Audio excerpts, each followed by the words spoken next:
Hello and welcome to Australia in Space TV. My name's Chris Covage. I'm the editor with My Security Media. Today we're joined by James Palmer, CEO and founder with Australian Space Centre. James, thanks for joining us. G'day, Chris. How are you, mate? Wonderful. We saw you a couple of weeks ago at the Space Summit in Sydney. Pretty much the major announcement for your company. Scott Morrison, former Australian Prime Minister, was there as well, who's chairman for the Australian Space Centre. We can see behind you there the Artemis station, and you've just announced your Atakani Space Centre as well. But this is a much bigger story than just a new launch pad there up in Queensland. Maybe introduce us to the ASC and your state of play. Yeah, sure. So, I'm James Palmer, CEO and owner of Space Centre Australia. So part of our SCA is what's recently been announced, which is the Atakani Space Centre. This has been I suppose just a bit of a quick overview on who we are. We've been an in development project for a number of years now, and we've had a bit of exposure and talking to the wider industry for a few years. Most of that time has been spent with really developing out what is a concept of a large, heavy launch, multi-use spaceport. And it's quite a wide variety of it encompasses quite a wide variety of business lines and operations. So we obviously launch is our main thing, but we have a lot of other areas of work that we work in as well.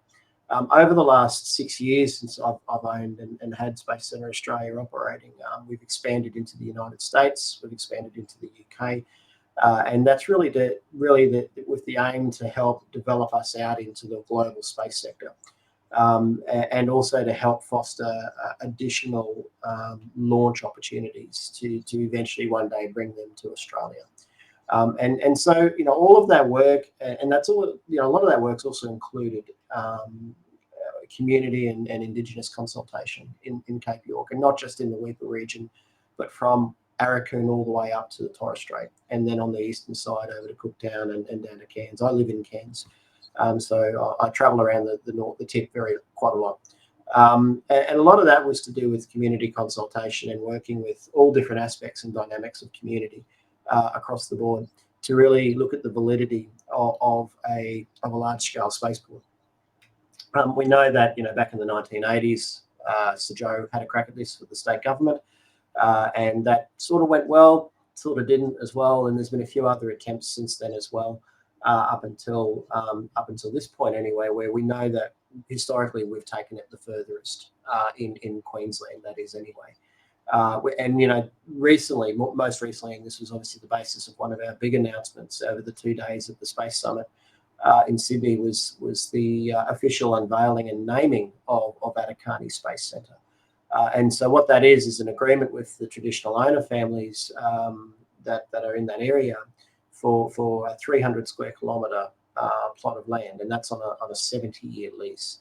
And so we will also be doing an Indigenous land use agreement with that, and that's for a wider purpose. And that's going to get done over the coming 12, 18 months. But obviously, this is a very significant moment for us and for the sector in general, because it's the first time that a large-scale spaceport program and proposal has matured to the next stages of development. We've also had our space agency licensing well underway. We've had that working for a while now, where we've gotten past part 1 of that process, and we're in the technical assessment area of it now. And there's another really big thing building there, that this is to do with our collaboration and our relationship with NASA over in the US, and they're going to be helping us with that licensing process. So there's a lot of new exciting things that are going to be coming out shortly. But for now, we've reached some really huge milestones, and this is one of the other reasons why former Prime Minister Scott Morrison joined our board as our advisory chairman recently, because he sees the value in this as well.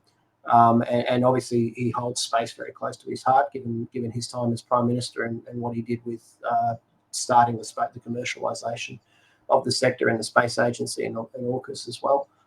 So there's a lot here that it intersects with.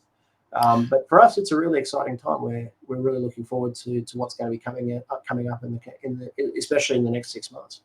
Right. Well, you mentioned milestones. That's important. Maybe the other term from industry is often roadblocks as well. I suppose the traditional owners. There's been some other sort of ports in Australia that have sort of come unstuck around their relationships with traditional owners. You mentioned a 70-year agreement. Is there what's still to bed down there? Because that's a fundamental aspect of that, and also the environmental studies or work that might need to be done as well. Yeah, there's still a lot to do, and this is not an easy road to go down, but we're on a good pathway. Really, I don't look at these sorts of areas as roadblocks. They're more so just tasks we've got to complete. I grew up in this region, so I've grown up in Indigenous communities in outback Queensland and northern Queensland. So I know what we deal with on a daily basis, and it's still the same compared to when I was a young pup back in the 80s.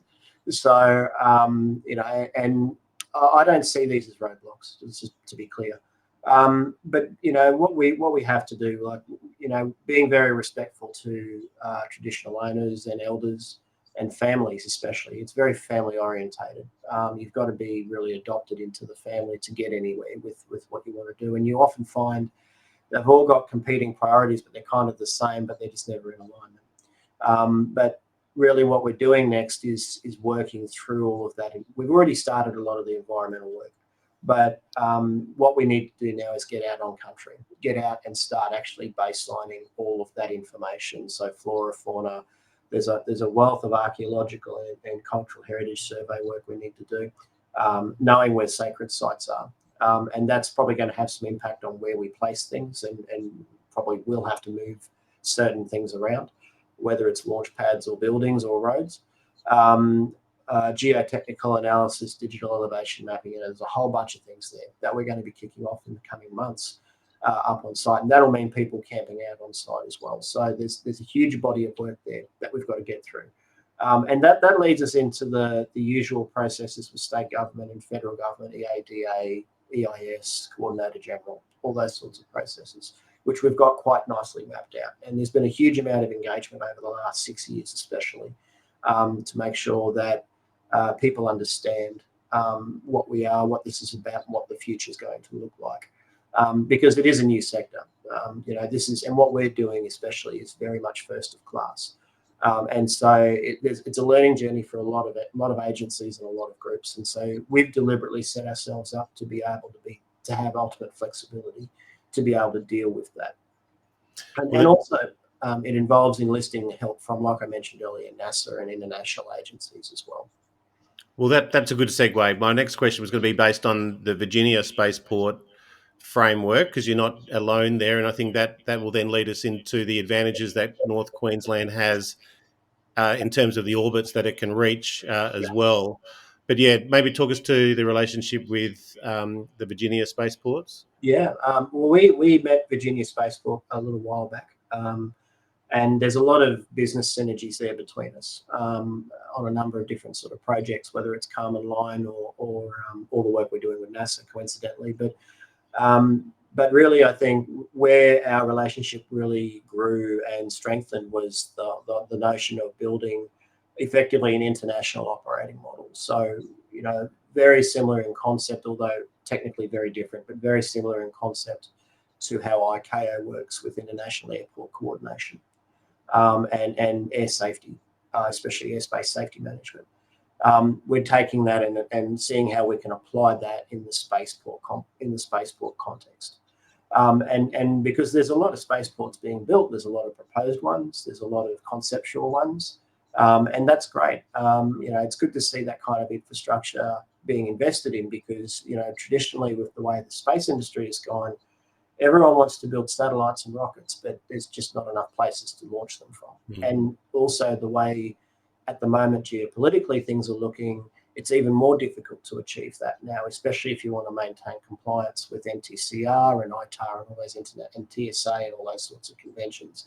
So in other words, it means your geographical locations are becoming very limited in terms of where you can, sustainably invest and develop that kind of infrastructure for the long term. And there's a big difference between that when we look at sort of short-term bursts for LEO applications or sounding applications versus heavy launch and strategic programs of work. So, it was really important that we identified this very early on in the piece, but it was very important that we got that relationship built. And it's not a club. It's not a thing that you pay money to be a part of, like other industry bodies and so on. And we're very focused on actual positive outcomes and supporting each other. And it's completely opt in and opt out. Spaceports can be a part of it if they want, or they don't have to be a part of it. It's up to them. But we know that what we're doing is really helping shape the global sector, and I think that that's going to be a good indicator to a number of other areas such as the IAF and also ICAO and so on for airspace safety. But also it's a good indicator to the investment community, especially patient capital and big institutionals, that we are getting our act together, that we are maturing. And that makes it more enticing for those groups to invest in these kinds of projects. The advantages that North Queensland have, we've got Gilmore up there as well, so hopefully they can launch this year. Mm. But what's the advantages that North Queensland have, and is it different to what Gilmore is offering as well in terms of their launch? Yeah, well, I can't speak to Gilmore and what their strategic plans are, but I wish them the best of luck in what they're trying to do. It's not easy; it's a difficult task, especially in Australia, given that it's not been done before. But in terms of what we're doing, we spent a long time going through a process of elimination in certain locations within Cape York to look at this. And I think it's really important to note that Australia's involvement in the space sector is very, very new and very, very still developing. And when one of the big things we did was a bit of a study and an understanding of how Canaveral, our Kennedy Space Center, came about. And that was during a time where there was nothing there in that region. It was a swamp. There was nothing. Coca Beach, even to the south, was not even there really. And so society built around that spaceport. And they've got their own dedicated airspace. They've got their own facilities and systems in place, and a huge amount of infrastructure.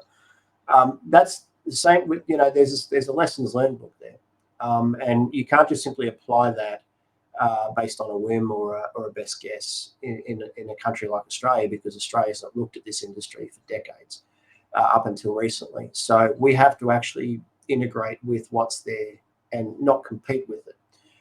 So that is to do with everything from land management, environment, complying with EIS and all of those environmental laws and environmental diversity rules and requirements, complying with what's happening out on the Great Barrier Reef and probably the future changes to those two areas as well, whether there's UNESCO World Heritage listings or what have you. And also working towards the infrastructure that you need to be able to effectively and safely manage airspace. That's a big gap area in terms of spaceport development anywhere in the world, because you really, when you look at sustained launch and a cadence of launch, you hear all these things about companies saying, I'm going to do 50 launches a month or 150 launches a year or whatever it is. That's all well and good to say, but reality is that whatever you're firing up into the sky, you need to have control of that airspace, and it's for safety reasons. And there's not a lot of ways you can do that legally unless you've got the right equipment in place and then the right certifications in place to operate and basically do that kind of work. And that's a big task. That's a big project in its own right. So there's a lot of these things that we had to take into consideration. I've not even touched on maritime, for example, as well. But so that took us a while to figure out where the right location would be that would allow us to have all those complementary, mandatory capabilities and abilities to have in place, so that we can, see ourselves in a position where we can have large launch, because we know that the market's there for it. We know that the need is there. But getting there is the hardest part, having that infrastructure in place. So like I've said before, right, it's not just about having a rocket and a pad and launching a rocket. There's so much more that has to be built. It's a whole ecosystem. And that's the challenge. I think people admire the project that you've put yourself into. How far is your roadmap in terms of before your first launch? What's your realistic aspect before you shovels in the ground even? Mm. Well, we've always said from the beginning that it would take a while, and I'm probably using that term a little too loosely, but we've always envisaged around that 2029, 2030 mark for launch, and that's still looking very realistic. What a lot of people don't know is the work that we've put into this from 2019 when we first started it. And so, up to all of the work that we've done now has led us to a point where now we are accessing land. Now we are getting a program together to do all those, the baselining of the land, the environment, cultural heritage, and so on. That's a big job, and we need that information. It's critical that we have that information as a baseline, because then that moves us into the other sort of more run-of-the-mill processes when it comes to development applications, and that gets us to a point where we can have shovels in the ground, etc. Right? So realistically, there's that body of work for this year.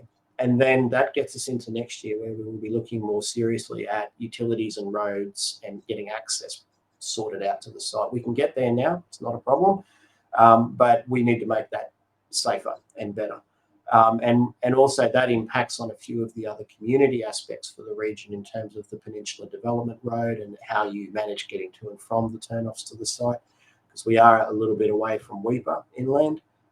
And that's got impact on state government and a few other areas as well, even defence, in terms of Raf Sherga, which is nearby.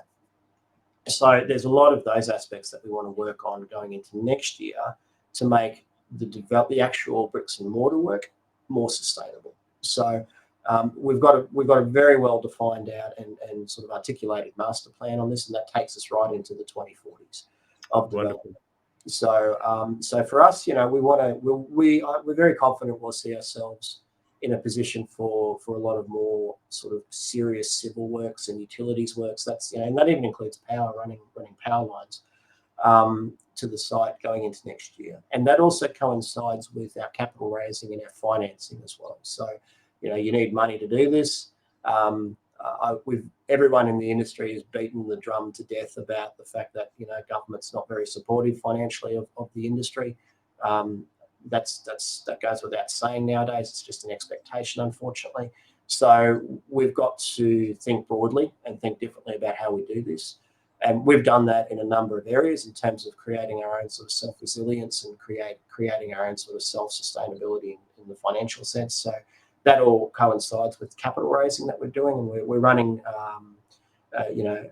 Up until now, to be honest with you and your audience, it's been me. I've been putting my own wealth and my own capital into SCA to get it to where it's at, and I'm not going to disclose how much that is, but it's a lot. But I know it's worth it. A lot of people have asked me, "Good gosh, why are you doing that?" But I know it's worth it, and I know where the value is going to be at the end of the tunnel. So that's why we're very happy to do it. I'm very happy to do it. But we're at the point where we need to transition because there's bigger bills. Get that?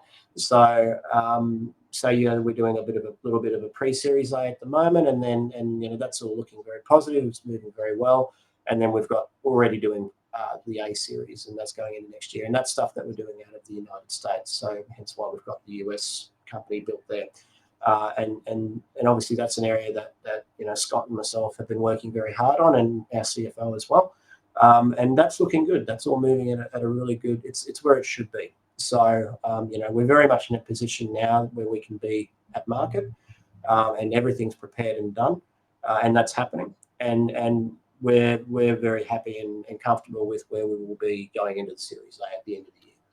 Well, look, the big indicators, and look, it's a massively complex undertaking, and so well done for even sort of getting this far, I suppose, given 6 years down the track. But I think what hit it for me was the Virginia Spaceport. I could see how Ted was thinking internationally and as a market as well, and then also I think bringing in Scott Morrison as the chair of the advisory board, I think is also, he definitely sort of indicated he's fully aware of the space sector and how it fits into the industrial base, as some of the discussions were at the summit as well. Yeah. But given your series round raising, the website spacecenteraustralia.com, James Palmer, CEO and founder. Thank you very much for joining us today on Australia in Space TV. And you're definitely one to watch, mate. Thank you very much. Pleasure to be here. Thank you.